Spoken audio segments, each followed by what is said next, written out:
Hi everyone, it's CricketSong with Lunar Wisdom, and you're watching Starting Out Solitary. It's Subs Week, week 177, and we're talking about your ideal witch's party.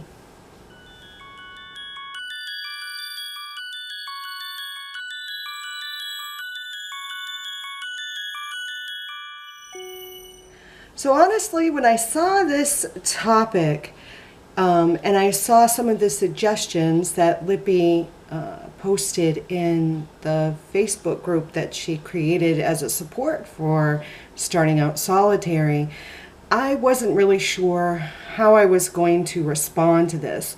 And it's generally because when I think of myself as a witch and I think of my friends or people I have or do associate with who identify as witches, when we get together to party, it's really no different than if I get together with the people in my life who are not witches or cowens. So it's really no different, because being a witch is really just part of who I am.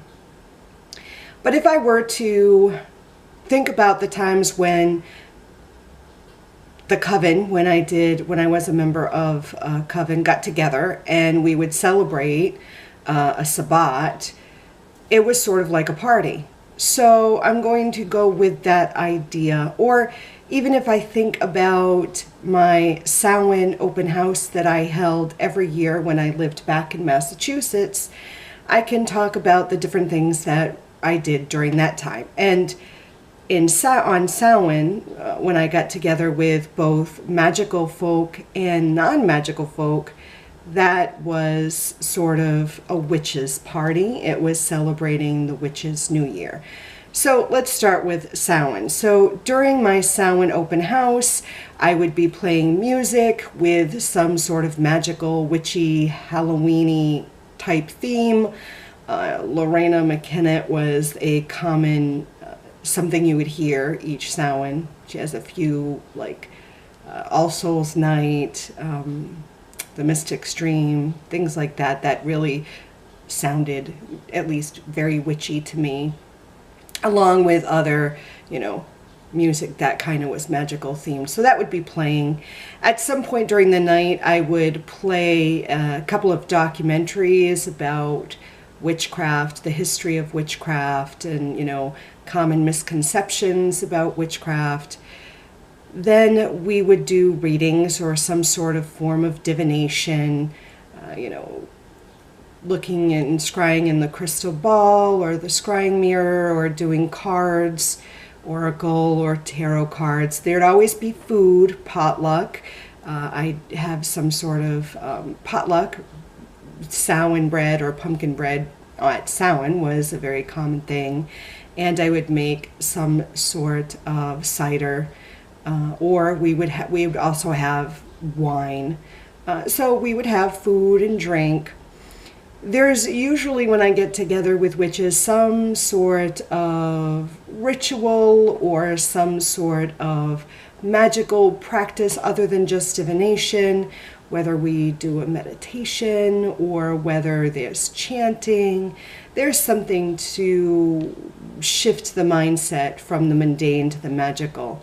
And then on Samhain, we would have ritual, and then we would do some sort of seance or some sort of channeling, and then grounding, and that's what we would do on Samhain. But getting together on any other Sabbat, obviously there's still a ritual involved. There's some sort of magic.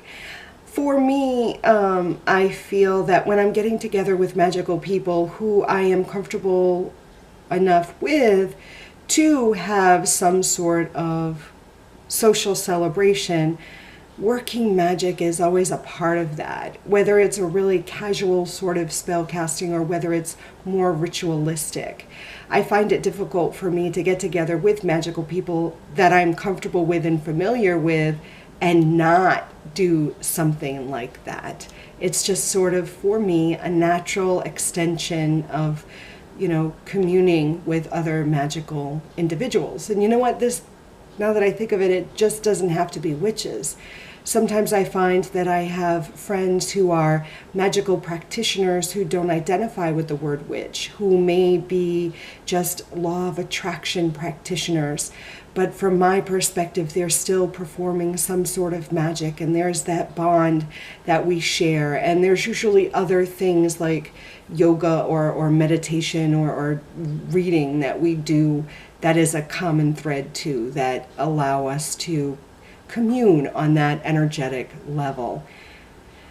So, I mean, I know I think it was Faerie Sarah suggested having a bonfire and a full moon. And again, those things seem sort of like a natural extension to the times I would get together with witches. And I would have to agree, you know, bonfires are magical, and full moons, or even a dark moon, depending on the particular witches I'm gathering with. So, I don't really have much more to say in regards to that, but that's what my witchy party or my witches party would consist of. Until next time, I look forward to sharing some more thoughts and insights and opinions with you. And as always, I love you. Blessed be. Mwah.